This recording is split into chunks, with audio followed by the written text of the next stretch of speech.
Good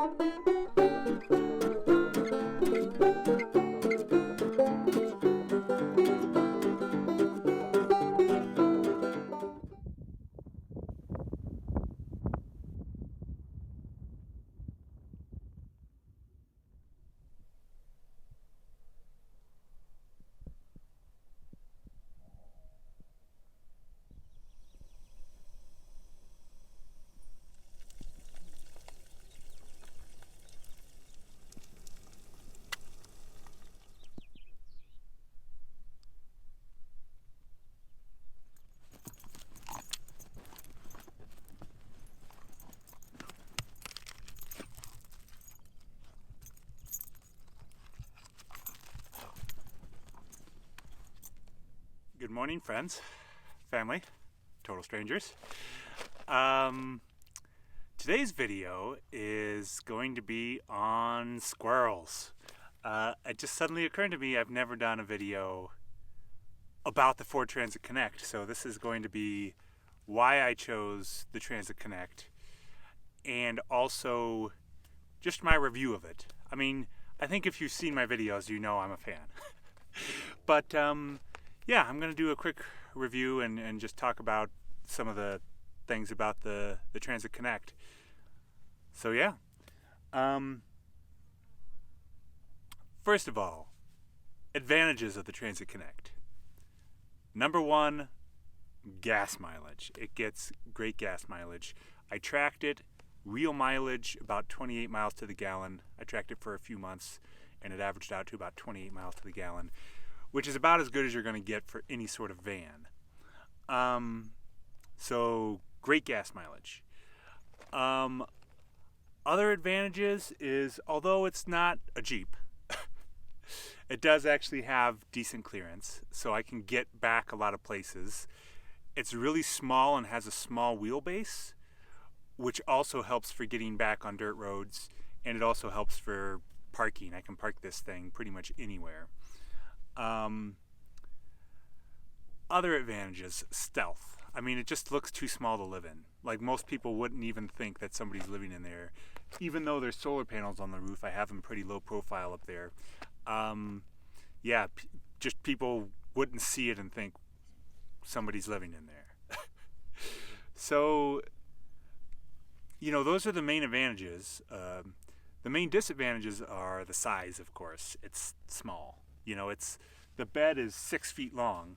Now, if you're taller than 6 feet, you can still use one of these. You just have to put the seat forward. It's small, yeah.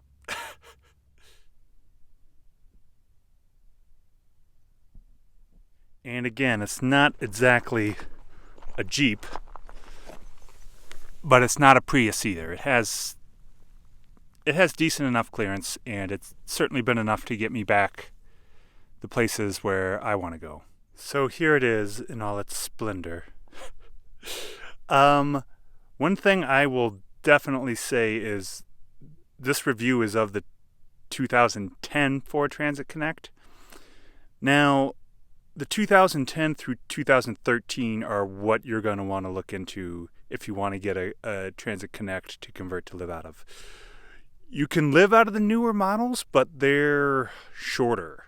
They don't have all of that space above the driver's seat, which I was able to convert to storage with the shelf, and just that extra headroom that you lose. It might be as much as a foot. I don't remember exactly how much the difference is, but it's significant. So I highly recommend, if you're going to do a Ford Transit Connect, get the 2010, 11, 12, or 13. 14 and on are just too short, in my opinion.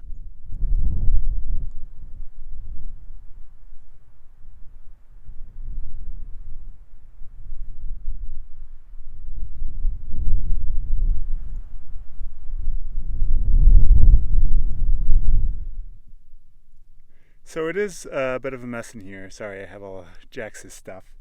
So when I have Jax with me, I have it in double bed form, so I can store all of his food and everything under, and then I have him sleep up here with me.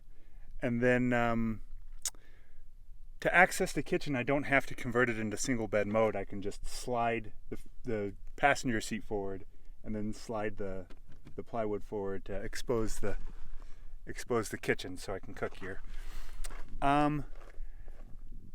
Yeah, I mean, as you can see, this is not a big space. This is a small space, but it's big enough for me. I would definitely say the Transit Connect is a great vehicle if you want to travel a lot, and if you want to travel a lot and you want to live outside the vehicle and just sleep in here, and that's what it's great for. You know, I can cook out the back doors, I can do everything outside, and then I can sleep in it. If you want to live in a colder climate, or, I mean, really base inside the van, this is not the van. The Transit Connect is not what you want. You want a big cargo van. Would work much better just to have that space to move around. I would even say a high top would be great if I was going to be, you know, in the van more. But this is, this is perfect for me. It's great for me.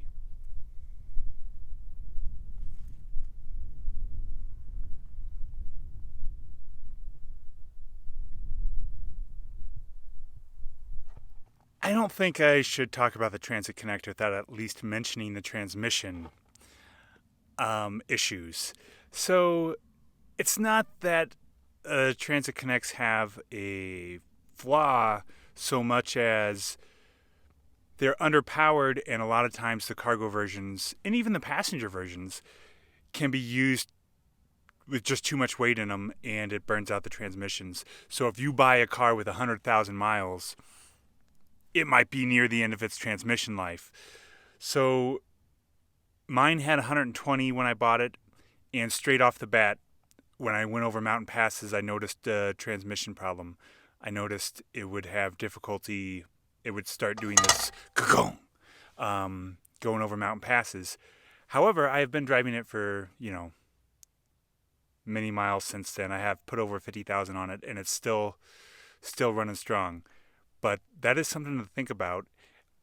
I think no matter what vehicle you're buying, if you're buying a vehicle, you should absolutely have a mechanic check it out before you buy it. I've never done this. But this vehicle, and the last one too, have really convinced me how important that is. I know it's, spending $100, $150 on a vehicle that you might not even buy. Seems like you're throwing away money, but you're not. It's just going to help you so much down the line if you know what you're buying and you know that the transmission that you're getting is really solid. So, yeah, I would highly recommend having a mechanic check out any vehicle that you're going to buy before you buy it.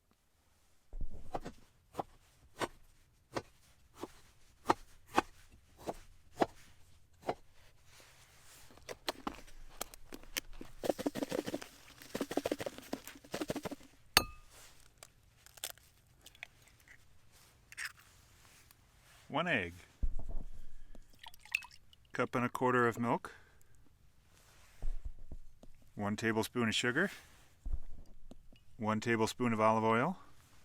So I mixed my wet ingredients and my dry ingredients first, and then I'm going to sift them together.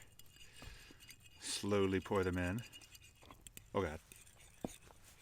If you're going to do this kind of cooking, it might be worth it to invest in a mixing bowl and a whisk rather than trying to do this with a fork and a little storage bowl. But whatever, there it is. So I'm pretty much out of butter. I just have this tiny little chunk, so I'm going to use it along with olive oil to cook up the pancakes to add a little butter flavor. I really need to invest in a bigger, better pan at some point. And there we are, strawberry pancakes. Looks pretty good to me.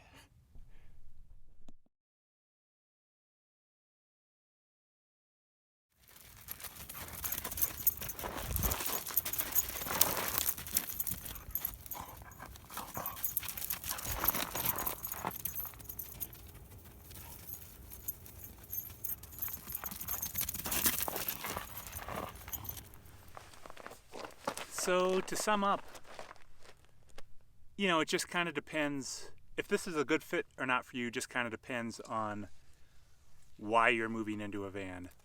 If you're moving into a van just to save rent, this probably isn't the van. You might as well get something bigger. If you're going to be staying 14 days at a time, this is not the van for you. Like, this van is great if you want to travel. If your main reason for moving into a van is to go out, travel, this is a great van to do it because of the gas mileage. It can get back so many places because of the decent clearance and the close wheelbase.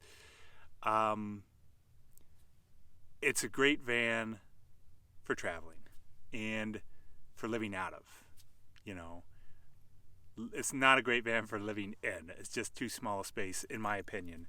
And maybe it would work for some people for that, but in my opinion, if you're not going to be traveling all the time, just get a bigger van. Get a bigger van, and because you're not going to be using that much gas, and it's not going to matter that much. But I love it. I would never go for a bigger van personally, just because I don't need more space than this.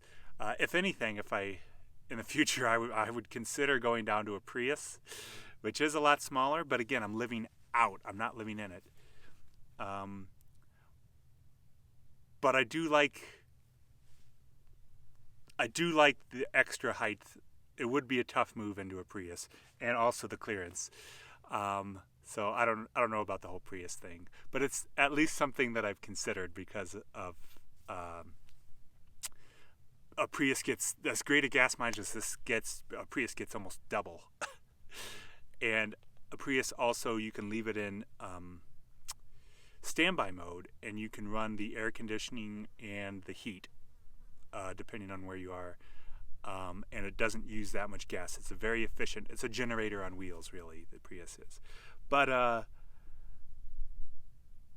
this is a good medium ground for me. Like, a Prius would probably be a little extreme. I think this, for me, is perfect. Perfect traveling vehicle. So, yeah, thanks for watching. Please like, subscribe, comment, all that fun stuff. Thanks for watching.